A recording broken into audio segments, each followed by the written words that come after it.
जय हिंद दोस्तों, एक बार फिर से आपका स्वागत है हमारे इस चैनल पर। आज फिर से हम आपके लिए एक ऐसी वीडियो लेकर के आए हैं जिसमें इंग्लिश से रिलेटेड कुछ ऐसे सेंटेंस आपके सामने हम डिस्कस करेंगे जो कि आप अपनी डेली रूटीन की लाइफ में बोल सकते हैं और अपनी इंग्लिश में सुधार कर सकते हैं। तो आज के जो हमारे सेंटेंस यानी कि जो वाक्य होने वाले हैं वो ऐसे वाक्य होने वाले हैं जो शादी की सिचुएशन से जुड़े हुए होंगे। तो वहाँ पर जो आप हिंदी में वाक्य बोलते हैं उनको इंग्लिश में क्या कहा जाता है उसके बारे में आज हम इस वीडियो में देखेंगे। तो चलिए शुरू करते हैं आज के वीडियो। पर उससे पहले अगर आपने अभी तक हमारे चैनल को सब्सक्राइब नहीं किया है या फिर पहली बार हमारे चैनल पे आ रहे हैं तो जाइए पहले चैनल को सब्सक्राइब कर लीजिए, साथ में बने हुए छोटे से बेल आइकन को प्रेस कर दीजिएगा ताकि फ्यूचर में जितने भी वीडियोज़ हम अपलोड करेंगे उसका नोटिफिकेशन भी आप तक सबसे पहले पहुँच जाएगा। तो चलिए शुरू करते हैं हमारे सबसे पहले वाक्य से। जो सबसे पहला वाक्य है वो है मेरे लिए एक रिश्ता आया है, जिसको हिंदी में आप बोलते हैं कि मेरे लिए एक रिश्ता आया है। आप किसी को बता रहे होते हैं या किसी से डिस्कस कर रहे होते हैं तो उसमें आप अगर इंग्लिश में बोलना चाहते हैं तो आप कहेंगे there is a marriage proposal for me, there is a marriage proposal for me. वहीं दूसरी तरफ अगर चलें तो मेरी शादी फिक्स हो गई है, तो उसके लिए आप इंग्लिश में दो सेंटेंसेस का प्रयोग कर सकते हैं। पहला सेंटेंस है my marriage is fixed and the दूसरा सेंटेंस जो यहाँ पे है वो है माई मैरिज गॉट फिक्स्ड। ठीक है, माई मैरिज इज़ फिक्स्ड कि मेरी शादी फिक्स हो गई है और माई मैरिज गॉट फिक्स्ड कि मेरी शादी फिक्स हो गई है। ये दोनों इंग्लिश के सेंटेंस आप यूज़ कर सकते हैं। अगर तीसरी सेंटेंस यहाँ पे देखें, वाक्य देखें तो शादी कब करोगे। अगर आप किसी से पूछना चाह रहे हैं कि आप शादी कब करोगे तो इंग्लिश में आप उससे पूछ सकते हैं when will you get married, when will you get married. 1-2 साल में करूँगी, यानी कि जब किसी ने आपसे पूछा कि when will you get married, आप शादी कब करोगे और आप कहना चाहते हो 1-2 साल में करेंगे या करूँगी, तो उसमें आप कह सकते हो इन अ ईयर और टू, इन अ ईयर और टू। एक आध साल में करूँगी, कई बार आप कहते हो ना एक आध साल में देखेंगे या करेंगे, तो उसमें आप कह सकते हो इन अ ईयर और सो, इन अ ईयर और सो। नेक्स्ट इज मैं एक आध महीने में आऊँगा, एक आध महीने में आऊँगा, I will come in a month और सो, I will come in a month और सो। नेक्स्ट वाक्य है वो एक आध हफ्ते में जाएंगे। एक आध हफ्ते में हम कई बार कह देते हैं ना एक हफ्ता या 1-2 हफ्ते में जाएंगे, तो वहाँ पे आप कहते हो ऐसे शब्दों का प्रयोग करते हो एक आध हफ्ता, एक आध महीना, तो वहाँ पे आप कहेंगे he will go in a week और सो। आज मम्मा बता रही थी मेरे लिए एक रिश्ता आया है। ये आप अगर हिंदी में बात कर रहे हो और इसको इंग्लिश में बोलना चाहते हो तो आप कह सकते हो mom was telling me today there is a marriage proposal for me, mom was telling me today to have received a marriage proposal for me. ये दोनों वाक्य आप यहाँ पे इंग्लिश में यूज़ कर सकते हो।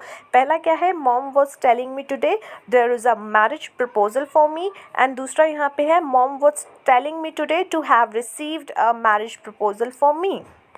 नेक्स्ट यहाँ पे आपका जो वाक्य है वो है कैसा रिश्ता देख रहे हो। आप पूछते हैं ना कि आप कैसा रिश्ता देख रहे हैं अपने लिए, तो आप इंग्लिश में बोल सकते हैं what kind of family are you looking for, what kind of family are you looking for.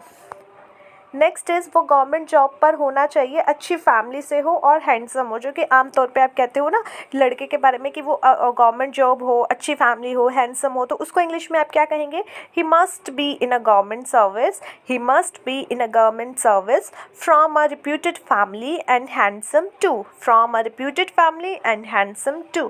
तो ये पूरा सेंटेंस आप इस तरीके से बोल सकते हैं। मेरे पास एक गुड न्यूज़ है, I have good news for you, मेरे पास एक गुड न्यूज़ है, I have good news for you. मेरी एंगेजमेंट है नेक्स्ट मंथ। ठीक है, अगर आप इसको इंग्लिश में बोलना चाहते हो तो आप कहेंगे it's my engagement next month, it's my engagement next month. मेरे मंगेतर बहुत अच्छे हैं, my fiance is really a nice person. मेरी मंगेतर बहुत अच्छी है, अगर किसी लड़की के लिए आप बोलना चाह रहे हो तो आप कहेंगे माई fiance is so pretty.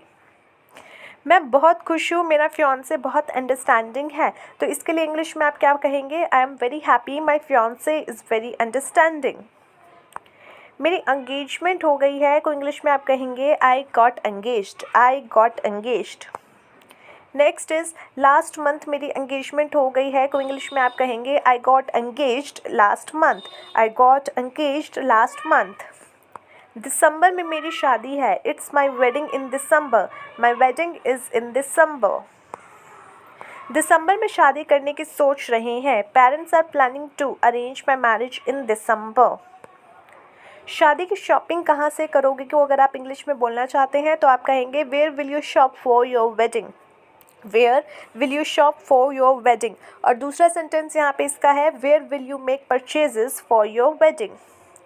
Next is आप शेरवानी पहनना आप पर बहुत लगेगी या जचेगी, तो उसको इंग्लिश में आप कहेंगे please where sherwani, it will look good on you. Please where sherwani, it will look good on you. और दूसरा सेंटेंस आप इसी का बना सकते हैं please where sherwani, you will look good in that. शादी के लिए कौन सा वाटिका बुक की है या कौन सी वाटिका बुक की है, तो उसके लिए आप इंग्लिश में कहेंगे विच वाटिका। और यहाँ पे आप जो है वेन्यू भी कर सकते हैं, या जब आपको कोई जगह के बारे में बोलना हो तो आप उसके लिए वेन्यू का वर्ड यूज़ कर सकते हैं। Which venue have you booked for wedding, which वाटिका is booked for your wedding या फॉर वेडिंग। शादी के लिए कौन सा वेडिंग पॉइंट बुक किया है, तो उसके लिए आप क्या कहेंगे which wedding point is booked for marriage. शादी का वेन्यू कहाँ डिसाइड हुआ है, where what's the venue decided for wedding. शादी के कार्ड की प्रिंटिंग के लिए कब दोगे, इसको इंग्लिश में अगर आपको कहना है तो आप क्या कहोगे when will you order the wedding cards for printing, when will you order the wedding cards for printing. कितने कार्ड प्रिंट करवाने हैं या करवाए हैं, तो उसके लिए आप कहेंगे how many cards are ordered for printing, कितने कार्ड प्रिंट करवाए हैं। So how many cards are ordered for printing, या फिर how many cards are getting printed.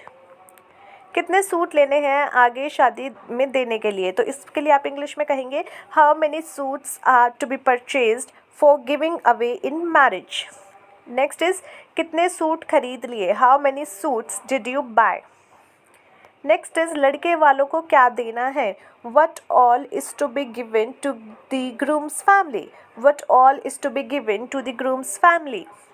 Next is आपको पता है मम्मा ने आपके लिए स्विफ्ट कार की बुकिंग की है, शादी में गिफ्ट देंगे आपको। अगर आप जो है लड़की हो आप बता रहे हो तो उसके लिए आप क्या कहोगे इंग्लिश में you know what mom has booked a Swift car to gift you in the wedding. अब इसकी जगह आप कुछ भी और सामान कर सकते हैं, जैसे कि कुछ और कुछ बढ़िया सूट है, कुछ बढ़िया आपका बाइक है या कुछ भी है, तो उसके लिए आप यहाँ पे कर सकते हैं you know what mom has booked a car for you, या फिर a bike for you, good suit for you to gift you in the wedding. Next is guest कहाँ रुकेंगे जो शादी में कुछ दिन पहले आएंगे, इसके लिए इंग्लिश में आप कहेंगे where will the guest stay who came earlier than the wedding. या फिर दूसरा सेंटेंस आप कहेंगे where are the guest suppose to stay who come earlier than the wedding. Next is हमें कुछ एडिशनल ब्लैंकेट्स वगैरह मंगवाने पड़ेंगे गेस्ट के लिए, तो उसके लिए इंग्लिश में आप कहेंगे we will have to order a few additional blankets for the guests, या फिर we will have to order a few additional blankets and all for the guests. Next is कितने तरह की मिठाई बनवाई है, तो उसके लिए आप कहेंगे how many type of sweets are to be prepared. Next is relatives को कितने किलो मिठाई देनी है या फिर दोगे, तो उसके लिए आप कहेंगे how many KGs of sweets is to be given to relatives, या फिर how many KG of sweets is for relatives. Next is मेरा जो फियांसे है उसे तू भी बहुत अच्छे से जानता है, तू पहले उससे मिल चुका है, तो even you know my fiance very well, you have already met him. मैंने अपनी शादी के लिए ये वाला पार्लर बुक किया है, I have book this parlour for my wedding. मैंने अपनी शादी के लिए ये वाला बुक किया है, तो उसके लिए आप इंग्लिश में कहेंगे I have booked this one for my wedding. अब दिस वन कुछ भी हो सकता है, कुछ मेकअप का रिलेटेड, कुछ आपकी ड्रेस का रिलेटेड या अनदर थिंग, तो उसके लिए आप ये सेंटेंस यूज़ कर सकते हैं। पार्लर वाली कितने रुपए लेंगी, how much will the parlour lady charge. 300 बोल रही थी, शी वॉज सेइंग 3000 बोल रही थी, शी वॉज सेइंग ₹3000। अब इसका अमाउंट ऊपर नीचे हो सकता है, आप उसके लिए जो है सेम सेंटेंस यूज़ करेंगे। मेरी शादी है तुझे आना ही पड़ेगा, it's my marriage you will have to come. मैं बहुत नर्वस हूँ अपनी शादी को लेकर के, इसको इंग्लिश में आप कहेंगे I am so nervous about getting married, या फिर I am feeling so nervous about getting married. मैं बहुत एक्साइटेड हूँ अपनी शादी को लेकर, इसको इंग्लिश में आप कहेंगे I am so excited about getting married, या फिर I am feeling so excited about getting married. Next is जैसे जैसे डेट पास आ रही है बहुत नर्वसनेस फील हो रही है, I am getting so nervous as the date is approaching near. शादी के बाद कहाँ घूमने लेके चलोगे, where will you take me after marriage, where will you take me on honeymoon after marriage. मैं बहुत खुश हूँ कि आप मेरी लाइफ में आए। I am really happy to have you in my life. मुझे हमेशा से ही आप जैसा हस्बैंड चाहिए था। I always wish to have a husband like you. Next sentence is मुझे किसी ठंडी जगह पे जाना है। I want to go somewhere in a cold place. Next sentence is मेरी शादी से पहले एक बार आपसे मिलना चाहती हूँ, थोड़ा टाइम स्पेंड करना चाहते हैं या चाहती हूँ। तो उसके लिए आप इंग्लिश में कहेंगे I want to meet you once before marriage and spend some time with you. Next sentence is मुझे पता है मेरा रिश्ता पक्का हो गया है। तुझे पता है, यानी कि आप बता रहे हो किसी को, तो उसके लिए इंग्लिश में आप कहोगे you know what my marriage got fixed. Next is मैं नेक्स्ट मंथ एंगेजमेंट करने जा रही हूँ। आई am getting engaged next month. मेरी फियांसे रोहिणी में रहती है या किसी जगह पे आप जो भी नाम है, तो उसके लिए आप कहोगे my fiance lives in Rohini, my fiance is from Rohini. तो इसके लिए आप कुछ भी कह सकते हो, दिल्ली, हरियाणा या जो भी अदर प्लेस है आप यहाँ यूज़ कर सकते हो। शादी में टोटल कितना खर्चा हुआ, how much was spent at the wedding, how much money was spent at the wedding. कितने रुपए लग जाएंगे शादी में, तो उसके लिए आप कहोगे how much is expected to be spend in wedding. आज घर पर मेहंदी का फंक्शन है। It's mehndi at home today, it's mehndi function at home today. Next is मेरे हाथों में मेहंदी लगी हुई है इसलिए मैं फ़ोन रिसीव नहीं कर सकती, आप उठाकर देना मुझे फ़ोन। तो इसके लिए आप इंग्लिश में कहोगे I have got mehndi on my hands so I can't pick the call, you please pick and give it to me. I have got mehndi on my hands so I can't pick the call, you please pick and give it to me। मेरे कान पर लगा दो phone, मुझे बात करनी है। Place the phone to my ear, I want to talk. या फिर इसका दूसरा सेंटेंस है put the phone to my ear, I want to talk. कल हमारी शादी है, मुझे ये सोच कर नींद भी नहीं आ रही। इसके लिए इंग्लिश में आप कहोगे it's a wedding tomorrow, I can't even sleep thinking about it. The next sentence is आज मेरी शादी है, इट्स माई वेडिंग टुडे।